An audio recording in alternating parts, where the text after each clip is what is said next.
The Wild Season 2 gave us some bombshell answers and ended with another huge cliffhanger. This is The Takeaway, a series brought to you by The Take, where we break down the endings of your favorite films and TV shows to get at their deeper meanings and messages. In this episode, we're talking about The Wild Season 2's takeaways, its answers, and the new mysteries it raises. Spoilers ahead! In the Season 2 finale, the Dawn of Eve and Twilight of Adam participants all come together, and it seems like Dr. Gretchen Klein's manipulative social experiment has at last been undone. Leah has managed to tip off the FBI about what Gretchen's up to, and she's feeling victorious. But then, at the last minute, Gretchen makes a getaway and reveals this whole nightmare is continuing. Show goes on. The girls and the guys realize they've been abandoned on another island. Apparently, Phase 3 is turning them together into a new control group, which Gretchen will monitor through some inside informants. The Wild second season probes deeper into the morality of both Gretchen's experiment and the subjects themselves. When can bad choices be excused by traumatic backstories or good intentions? And when do they make you a bad person? Near the end of the last episode in Season 2, it seems like Leah is coming out on top. It's revealed she's been working with Agent Dean. He briefly gave Leah back her phone, and she called her old friend Ian, who tracked down an address for Dawn of Eve that led him to Gretchen's son, Devin. Devin, who clearly hates his mom and resents having to fake his own death at the start of the Twilight of Adam experiment, seems to help Ian inform the FBI about Gretchen's dangerous island experiments. Meanwhile, we see that Leah's unhinged, emotionally unbalanced behavior in the bunker has been an act. She's actually been planning her escape since before the girls ever left the island. You're the only one who knows the truth about this place. And intentionally making people underestimate her. I'm not a child! I know you're not, but if others want to believe that, you use it. This methodical, obsessive planning culminates in a satisfying moment where Leah flips the script on Gretchen. You almost got my number. How do you know I didn't? When Gretchen's phone rings, it's Leah who's expecting this call, and Gretchen seems to be foiled now that the authorities have found her out. However, the girls and guys come together and happen on a celebration that Gretchen planned and now isn't attending. Welcome to the revolution. What the hell is this? Where is she? We have to find her. Leah realizes that Gretchen and her team have abandoned the girls and the boys and destroyed all the evidence of what they were doing. Gretchen takes off on a private jet with Devin, who seems to make up with his mom. Mama really sucks. Psychologist Daniel Faber and her ever-skeptical assistant, Alex. Just before that, she sends her betrayer, Agent Dean, away. You're headed to your apartment, where your daughter's waiting. I stacked a few decks so that she can be in your life again. But not before making sure he doesn't talk about or interfere with her operation if he wants to keep his daughter in his life. All my gifts come with receipts, Dean. Still, all that doesn't mean the experiment is over. Gretchen is initiating a new phase. The new combined group of girls and guys discover they're stuck on yet another island. Gretchen has just said, A whole new control group has sprung up without me having to lift a finger. which implies that she hopes to contrast disastrous results from this new mixed group with the girls' initial results. And even though Gretchen destroyed all the surveillance equipment, I mean, we took everything out. The bugs, the surveillance. she reveals that she has insiders on the island. You really think I would have fled if I didn't have people on the inside? So who is Gretchen referring to? Gretchen alludes to multiple people, so we know she has more than one spy. But after Gretchen's comment, the camera cuts to someone surprising, Shelby. Could Shelby have struck some kind of deal with Gretchen? We know she's upset due to being in a difficult place in her relationship with Tony, who's devastated by Martha's mental breakdown and seems to resent Shelby for it. So maybe Shelby thinks leverage with Gretchen will give her power to help Tony, Martha, and the others eventually get home safely. The finale begins with a dream sequence in which Shelby sings the song Martha while Tony's in the audience, and then Gretchen shows up in a Matrix homage to present Shelby with red and blue sour gummies. In the Matrix, the red and blue pills represent a choice between staying in the Matrix or leaving it for true reality. So could this foreshadow that Shelby decided to stay in her Matrix? Shelby also isn't exactly eager to return home to a family that won't accept her sexuality. The boat, the light was gone. I was so afraid of my other life that I hesitated. Another potential insider is Gretchen's former female operative Nora, who we know is alive. Nora. Is she stronger? Hell yeah. She's been off screen all season except for a brief moment when we witness her with Gretchen's team. So we don't know what she's doing or what's going on with her psychologically, but she could still be on the island about to reunite with the group, which might be messy since some of the girls now know Nora was aware of the experiment and hiding something major from them. I don't have to tell you she's fine because you already know. Because you've known for a long time. As a side note, when Fatten says, "Someday soon," being able to tell her she was right. this sets up the moment in the season 1 finale when we saw Leah get the note, "You were right." There's also a chance Josh could be helping Gretchen since we know he's the one who spilled the boys' secret to her. We can more definitively say who one of Gretchen's insiders is. As the group discovers they're on another island, someone puts on music, and we see that the group's DJ is Seth, who's now taken over Gretchen's old haunt. Her former operative in the guys group is a masculine parallel to Gretchen. Seth has shown a Gretchen-level aptitude for masterful manipulation tactics and a near-identical ruthlessness when it comes to getting what he wants. As much as they alienate and anger everyone around them, time and time again, these two come out on top. Season 2's focus on how survival calls for desperate measures draws out interesting questions about morality. Can you still be a good person if you do bad things? And when should someone be written off as a bad person? Hey, you're the one that said zero tolerance, did you not? In Season 1, we see the girls make a number of bad choices in their pre-island lives. However, the context of these actions reveals that there's a bigger picture that allows us to empathize. In Season 2, we likewise often feel for the Twilight of Adam boys while watching them make bad choices, but at times the plot goes further to question how much we can still empathize with them when they're clearly in the wrong. The situation that truly tests where these lines should fall is the focus of much of the boys' tension, Seth's banishment.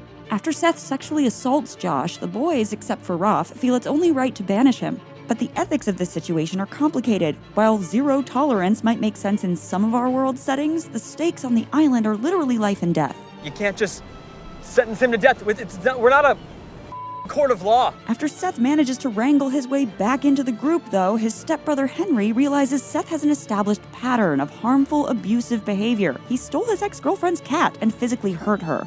You hurt Julia. You hurt people. This is who you are. So the group comes back to the decision that he's unforgivable and kicks him out permanently after all. You don't know what she did to me. Did I give you the right to do whatever heinous thing you did? Gretchen, even more so, is portrayed as far beyond any potential for redemption or forgiveness. Because you're a psychopath. But the season's portrait of Seth invites us to understand a little more how and why a person with a lot of gifts might cross over into highly manipulative, antisocial behavior. Seth's flashback episode shows how his being abandoned by his mother drives him to find any means necessary to make everyone like him and stay with him, while Gretchen's voiceover blames Seth's mom for how he turned out. To mishandle or abandon a young developing thing without seeing it through to maturity, that is a violent and dangerous act. The subtext of her speech is that Gretchen is the bad mother figure. Does she know yet? That you asked to be extracted? Of course.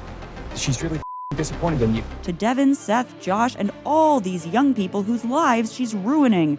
This entire enterprise is my child, and I do not give up on my children. The season sometimes makes us feel for why Seth is the way he is, and it showcases just how magnetic his good qualities can be, which is why our emotions about such a person can be so confusing. You're not stupid for thinking he was great, because a lot of him really is. But in the end, The Wild suggests that while most of the characters exist in gray areas, Seth and Gretchen are just too morally bankrupt for their actions to be excused by any kind of relativism or sympathetic backstory. You're not some sad case that snapped once. You're a monster! Meanwhile, the two people who have come the closest to toppling Gretchen and Seth are Leah and Raph. Both Leah and Raph at times seem to share qualities with Gretchen and Seth. Raph is capable of great violence like Seth, and Leah schemes like Gretchen. Her escape plan sometimes calls for dishonesty, manipulation, and callousness. Leah doesn't tell Raph she plans to trade the information she extracts from him. I can get them what they need, but there's something I want too. She also pushes a highly distressed Rachel too far for information about Nora. Do you remember how she heard about it? Was it at school or your parents or did somebody else get involved? I don't understand what you're asking. Still, Leah's overall goal is a moral one, to free all of the young people who are Gretchen's prisoners. And despite her plans, she stops Raph from revealing the boys' big secret while Gretchen is listening. They're listening. Most importantly, the crucial difference between Gretchen and Seth versus Ralph and Leah is the ability to care for others. I wrote in my diary that I would, die for you, which felt so true then. But obviously it wasn't. But I would for them. Leah and Ralph rally the people around them as a team that works for each other, while Gretchen and Seth motivate and play others to do their own bidding. This is what you do. You lie, you hide, and you fake your way into everybody's sympathies. Early in season 2, Gretchen seems happy because her all-male control group apparently did worse, proving her hypothesis right that women are better at governing than men. They lasted 34 days while the women lasted the full 50, so. But what did we actually see? On the one hand, some of the male behavior does seem to prove Gretchen's assumptions about toxic masculinity. There's more aggressive drama and weird ego trips, especially between Seth and Kieran, who are vying for leadership control of the group. Why did I just do what he told me to do? That's that Captain Daddy voice. You just can't fight it. The guys split up into factions, hoard food before they stabilize their supply, and they don't bond or get vulnerable with their feelings to the same degree the girls do. At the same time, though, it seems like Gretchen may have intentionally chosen male subjects she believes will cause trouble and clash. Kieran and Ivan already had beef. Bo and Scotty are a bonded unit who won't be loyal to the group as a whole. Ralph, Henry, and Josh are loners. And most glaringly, Seth is an abuser. Despite their issues, a number of the boys do grow and come together at times. They actually solve their food problem issues sooner than the girls. Also, while Gretchen says that the boys only lasted 34 days, all the events we see leading up to their extraction are initiated by her own spy, Seth, who steals a dinghy and takes others with him before almost killing Kieran and provoking Ralph into beating him.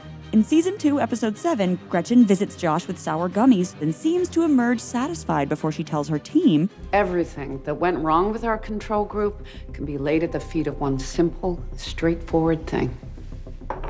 Bad male behavior. So we can infer that Josh finally told Gretchen the secret of the big thing that went wrong on the island for the boys, Seth's act of sexual assault.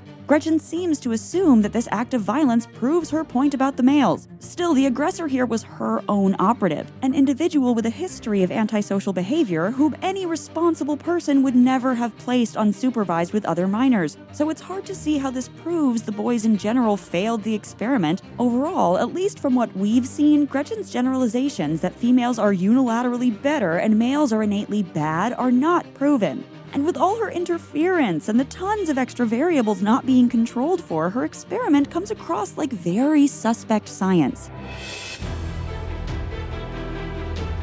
The Wild Season 2 has left us with many mysteries. Before she even knows about the assault, Gretchen says the boys failed their 50-day test for Phase 1. But why? The last time we see the boys on the island, Ralph is beating Seth on the dinghy, but this isn't explicitly stated as the reason the boys are removed. There's a boat! Why did their situation call for rescue more urgently than when Rachel lost a hand? Also, we now know that some of the parents have paid for the experiment. I do wonder why Gretchen picked someone like Josh with all of his health issues. His family is one of the few that paid. Fatten's parents being some of Gretchen's donors was a fan theory from Season 1, and this now seems pretty plausible given that it's confirmed Josh's did, and Fatten's and Josh's suitcases both made it to shore. Could other parents be donors too? Now that our groups have linked, what will surviving on the island look like? Each individual group has already established specific dynamics and leaders. Will Season 3 bring the return of Nora? And how bad will Seth get? Finally, perhaps the biggest mystery of all is, what is Gretchen's true endgame motive? Season 2's ending feels ominous, but there's a lot of reason for hope. There's a new unity between the groups. Leah is surrounded by people who finally trust her judgment. Nora and Martha are both alive. Ian, Devin, and the FBI seem to be setting the wheels of justice in motion, and Agent Dean might not uphold his end of the blackmail. In the end, the deciding factor in this whole experiment isn't gender. All of these young people have the potential to grow and help each other through the hardest challenges. And while Gretchen is a formidable foe, she repeatedly underestimates just how much these kids are capable of. What did you think of the Season 2 finale? Do you have any theories about Season 3? Let us know in the comments and be sure to subscribe to the Prime Video channel.